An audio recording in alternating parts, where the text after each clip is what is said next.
Imagina que eres un joven en Roma y un día el emperador te mira demasiado tiempo, no porque seas noble, no porque seas peligroso, no porque hayas hecho algo importante. Te mira porque tu rostro le recuerda a una mujer muerta, su esposa, Popea Sabina, la mujer que Roma decía que tal vez él mismo había destruido. Y desde ese momento, tu vida deja de pertenecerte. Nerón no ve a un muchacho, ve una posibilidad, una forma de devolver al palacio algo que ya se había perdido. No con duelo, no con memoria, no con culpa, sino usando carne viva. El joven se llamaba Esporo, y lo que Nerón hizo con él no fue solo una depravación privada, fue una fantasía imperial convertida en procedimiento. Primero la mirada, después la elección, luego la transformación. Un cuerpo joven convertido en sustituto. Una identidad borrada para que otra pudiera ser colocada encima. Roma había visto asesinatos, venenos, incendios, ejecuciones y madres muertas por orden de sus propios hijos. Pero esto era distinto. Aquí el horror no estaba solo en matar, estaba en dejar a alguien vivo para usarlo como muñeca humana. Para entender por qué Esporo terminó atrapado en esa pesadilla, hay que volver a Popea Sabina. Popea no era una mujer cualquiera dentro del palacio. Era la esposa de Nerón, la mujer que había desplazado a otras, la que había sobrevivido el tiempo suficiente para convertirse en centro de deseo, lujo y poder. En el año 65, murió. Las versiones antiguas no dejan una escena limpia. Algunas hablan de complicaciones durante el embarazo. Otras conservan el rumor más oscuro, que Nerón, en un arrebato de furia, la golpeó mientras estaba embarazada y ese golpe terminó matándola. Lo importante no es solo cuál versión fue exacta. Lo importante es que Roma pudo creerlo. Roma conocía a Nerón lo bastante bien como para imaginar que incluso la mujer que decía amar podía acabar destruida por sus manos. Después de su muerte, el palacio no quedó simplemente de luto, quedó contaminado. Nerón había perdido a Popea, pero en él la pérdida no se comportaba como dolor normal. No habría un espacio vacío, habría una exigencia. El mismo hombre que podía ordenar una ejecución, reorganizar una ceremonia o convertir su capricho en ley, empezó a enfrentarse a algo que no podía mandar volver: un cuerpo muerto. Y cuando un emperador acostumbrado a poseerlo todo se estrella contra una ausencia, la pregunta no es si aceptará el límite. La pregunta es quién pagará por ese límite. Entonces apareció Esporo. No sabemos casi nada de su vida antes de que Nerón lo mirara. Esa es parte de la brutalidad de la historia. Su pasado fue tragado por el momento en que entró en la fantasía del emperador. Las fuentes lo recuerdan por su belleza, por su juventud y, sobre todo, por su parecido con Popea Sabina. Eso bastó. Para otro hombre habría sido una semejanza incómoda, una coincidencia cruel, quizá un motivo para apartar la vista. Para Nerón fue una solución. Esa es la clave. Nerón no vio en Esporo a alguien que debía ser protegido de su propio parecido. Vio material, vio una forma humana que podía ser moldeada. Si el rostro recordaba a Popea, entonces el cuerpo podía ser empujado hacia ese recuerdo. Si la esposa había muerto, tal vez podía fabricarse una presencia que ocupara su lugar. No importaba que Esporo tuviera otro nombre, otra historia, otro cuerpo, otra voluntad. Nada de eso pesaba demasiado cuando el deseo venía desde el trono. En Roma, una orden imperial no necesitaba parecer razonable para volverse real. Bastaba con que saliera de la boca correcta. Los esclavos, libertos, médicos, sirvientes y cortesanos alrededor del emperador entendían ese lenguaje. Si Nerón quería música, había música. Si quería sangre, había sangre. Si quería que un joven dejara de ser tratado como joven y empezara a ser preparado como la sombra de una mujer muerta, la maquinaria del palacio encontraba la manera de obedecer. Ahí empieza el verdadero horror de Esporo. No en la ceremonia, no en el velo, no todavía en la cama imperial. Empieza antes, en el instante en que un ser humano deja de ser leído como persona y pasa a ser leído como proyecto, como sustituto, como objeto reparable, como muñeca que todavía respira. Para Nerón, Popea no podía volver, pero Esporo estaba vivo. Y en la mente del emperador, eso significaba que la pérdida podía ser corregida por la fuerza. La muerte había dejado un hueco en el palacio. Nerón decidió llenarlo no con otra esposa, sino con una imitación fabricada desde el cuerpo de un muchacho. Lo que vino después ya no fue duelo, fue una orden. Para fabricar a su Popea, Nerón necesitaba algo más que un parecido. El rostro de Esporo podía recordarle a la mujer muerta. Su juventud podía servirle como pantalla para la fantasía. Su belleza podía alimentar la ilusión durante unos segundos. Pero para Nerón eso no bastaba. Un parecido todavía dejaba demasiado espacio para la realidad. Y la realidad era simple. Esporo era un joven, no Popea Sabina. Tenía un cuerpo propio, un nombre propio, una vida que no había sido creada para llenar el vacío de un emperador. Así que Nerón hizo lo que hacía siempre cuando el mundo no obedecía a su deseo. Ordenó que el mundo fuera corregido. La orden fue castrarlo. No fue una metáfora, no fue un insulto cortesano, no fue un rumor elegante inventado por senadores hostiles. Fue la clase de mandato que convierte el capricho de un hombre en mutilación real sobre el cuerpo de otro. En el Palacio Imperial, una frase de Nerón bastaba para que médicos, sirvientes y ejecutores se movieran. Nadie necesitaba creer que aquello era justo. Nadie necesitaba entenderlo. Bastaba con obedecer. Ese es el detalle que vuelve la historia más asfixiante. Esporo no cayó en manos de un criminal escondido. Cayó en manos del Estado vestido de palacio. La violencia que lo alcanzó no vino de una calle oscura, sino del centro mismo del poder romano. No hubo lugar al que pudiera correr. No hubo juez al que pudiera apelar. No hubo familia, ley, ni dios doméstico que pesara más que la fantasía del emperador. A partir de ese momento, su cuerpo dejó de ser suyo. La mutilación no tenía solo un objetivo físico, tenía un objetivo simbólico. Nerón no quería simplemente poseer a Esporo, quería hacerlo encajar en una forma que no le pertenecía. Quería borrar lo suficiente del joven para poder cubrirlo con la imagen de Popea. Y eso es más oscuro que una ejecución. Una ejecución termina. Esto continuaba. Esporo debía seguir respirando después de que le arrancaran una parte de sí mismo. Debía despertar dentro de una vida que ya había sido decidida por otro.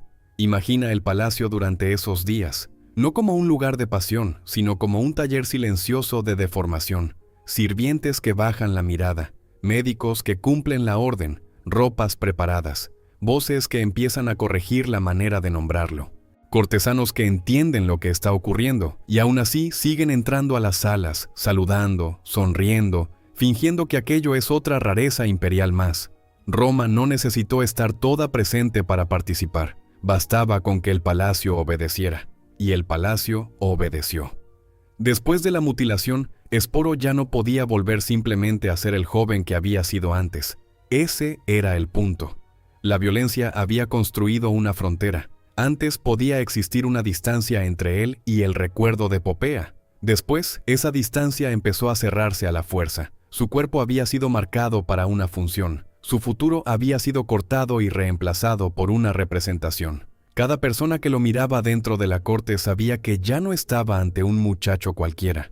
Estaba ante algo que Nerón estaba fabricando. Eso debió de ser una segunda tortura. No solo el dolor, la mirada de los demás. La forma en que un cuerpo herido se convierte en noticia de palacio. La forma en que todos saben, pero nadie dice demasiado. La forma en que la víctima entiende que incluso su vergüenza ya no le pertenece, porque el emperador puede convertirla en decoración cuando quiera. Esporo no solo perdió la integridad de su cuerpo, perdió el derecho a que su sufrimiento fuera privado. Nerón, mientras tanto, no veía una víctima, veía progreso. La fantasía empezaba a tomar forma. El parecido con Popea ya no era una simple coincidencia natural, ahora era un proyecto imperial. Primero se había elegido el rostro, luego se había modificado el cuerpo. Después vendrían los signos externos, la ropa, el gesto, el lugar que debía ocupar, el nombre que los otros tendrían que aceptar sin reír, sin protestar, sin mostrar asco. Porque en Roma, cuando el emperador convertía una monstruosidad en protocolo, la corte aprendía a llamarla ceremonia. Ese fue el verdadero crimen contra Esporo. Nerón no se conformó con herirlo, quiso reorganizarlo. Quiso convertirlo en una persona útil para su duelo, su deseo y su teatro privado. Y cuando la mutilación terminó, el antiguo Esporo ya no importaba. El joven que había tenido una vida antes de la mirada del emperador estaba siendo borrado pieza por pieza. Ahora quedaba vestir esa violencia, darle música, testigos y apariencia de ritual. La boda no borró la violencia, la decoró. Eso fue lo más repulsivo de lo que Nerón hizo con Esporo. Después de mutilarlo, no lo escondió como una vergüenza privada. No lo encerró en una habitación oscura para que el palacio fingiera no saber nada. Hizo lo contrario. Tomó el daño que ya había ordenado y lo cubrió con símbolos respetables. Velo nupcial, dote, ceremonia, testigos. La forma exterior de un matrimonio romano puesta encima de un crimen que nadie en la corte podía detener. Esporo fue vestido como novia, no como alguien que elige entrar en una unión, sino como una figura preparada para completar la fantasía de otro. Cada elemento del rito añadía una capa nueva de humillación. El velo no protegía. Ocultaba lo suficiente para que la ficción funcionara. La dote no honraba. Hacía que la posesión pareciera legal, casi doméstica, casi normal. La ceremonia no celebraba amor.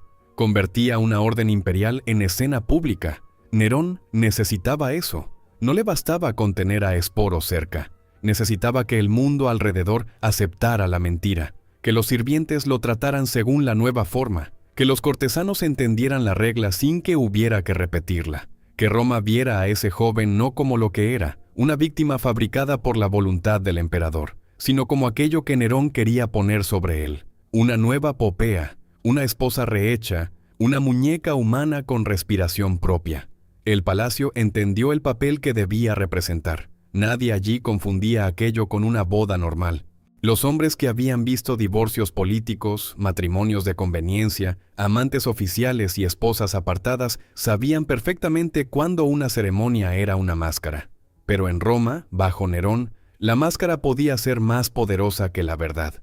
Si el emperador decía que aquello era matrimonio, los demás debían comportarse como si lo fuera. Si llamaba esposa a Esporo, la corte debía aprender a no reaccionar. Si convertía a un joven herido en una novia imperial, todos los que querían sobrevivir debían sostener la escena. Ese fue el segundo cuerpo que le arrebataron a Esporo, el cuerpo público. El primero había sido el físico, el que Nerón mandó modificar. Pero ahora venía otro robo más lento, la mirada de todos. El nombre que otros usarían, la manera en que debía aparecer. La ropa que debía llevar, el lugar que debía ocupar junto al emperador. Ya no bastaba con sufrir lo ocurrido, tenía que representarlo. Tenía que caminar dentro de una ficción diseñada para que Nerón pudiera mirarlo y ver a otra persona. A partir de esa ceremonia, Esporo dejó de existir incluso como escándalo privado. Se convirtió en pieza visible del teatro imperial. Nerón lo llevaba consigo, lo mostraba, lo integraba en su vida pública. Aquello no era una pasión escondida, sino una demostración de poder, un mensaje sin necesidad de inscripción. El emperador podía tomar un cuerpo, cambiarlo, nombrarlo de nuevo y obligar a la ciudad más poderosa del mundo a organizar su asco en silencio. La corte romana era experta en sobrevivir a monstruosidades, sabía aplaudir cuando convenía, callar cuando era necesario, sonreír cuando el gesto contrario podía costar la vida.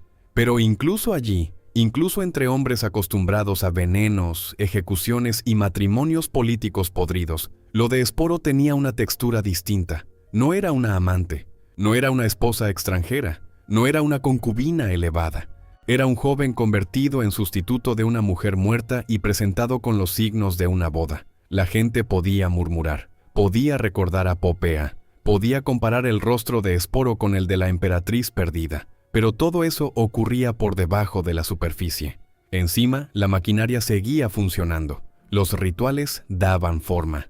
Los títulos cubrían la herida. La presencia de Nerón obligaba a todos a mirar hacia donde él quería que miraran y a no decir lo que todos entendían. Ese es el punto en el que la historia se vuelve más grande que la perversión de un solo hombre, porque si Nerón hubiera hecho esto solo en secreto, habría sido una atrocidad privada. Al hacerlo, ceremonia, convirtió a Roma en testigo. Al darle dote y velo, transformó una mutilación en institución. Al presentar a Esporo como esposa, obligó a la corte a participar en el borrado de su identidad.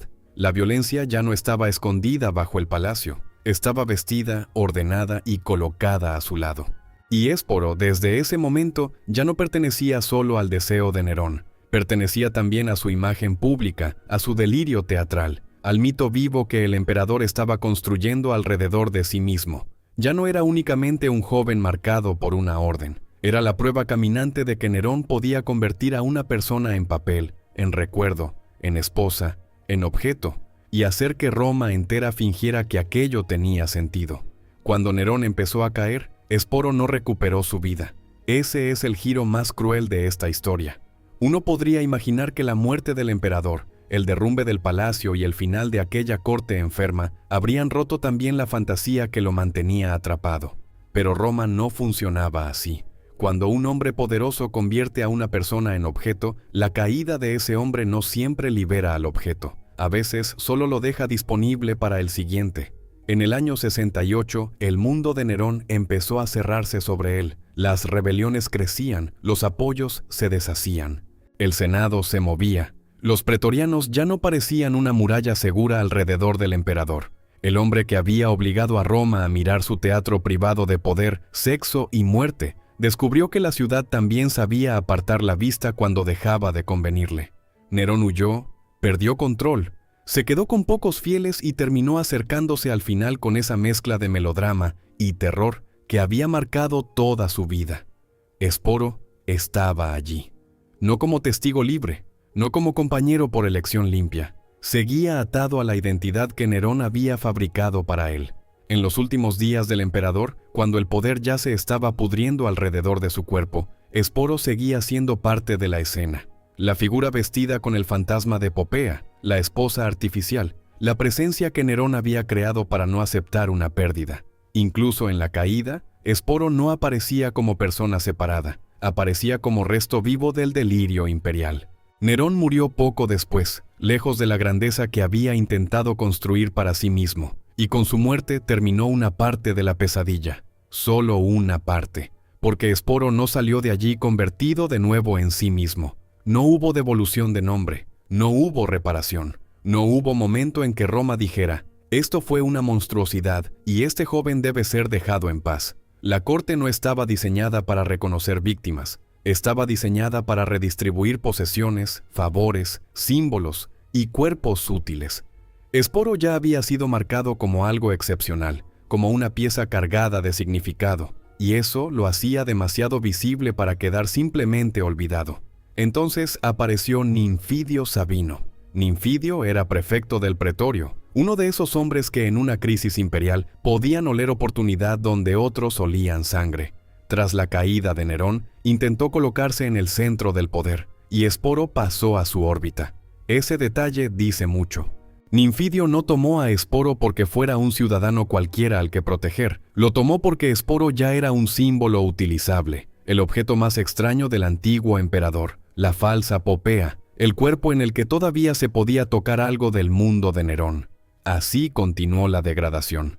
Cambió el amo, no la lógica. Para Esporo, cada nuevo traslado debía de confirmar la misma verdad.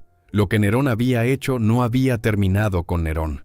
La mutilación había creado una función social. La boda había creado un personaje público. Y ahora otros hombres podían recoger ese personaje como se recoge una joya, un esclavo caro o una reliquia obscena de una corte caída. Nadie parecía interesado en preguntarle qué quería ser. La pregunta era otra: ¿para qué podía servir todavía? Después vino Otón. Otón no era un nombre cualquiera dentro de esta historia. Había estado ligado a Popea Sabina antes de que Nerón la tomara para sí. Eso vuelve la conexión con Esporo todavía más perturbadora. El joven creado para parecerse a Popea termina pasando por manos de hombres que orbitaban alrededor del mismo recuerdo femenino, como si su cuerpo siguiera siendo un campo donde los poderosos arreglaban cuentas con una mujer muerta. Otón también lo tuvo cerca. Y una vez más, Esporo no aparece como sujeto, sino como continuidad de una fantasía ajena. Ahí está el horror que supera incluso a Nerón. Nerón fue el origen, fue quien ordenó, mutiló, vistió y nombró.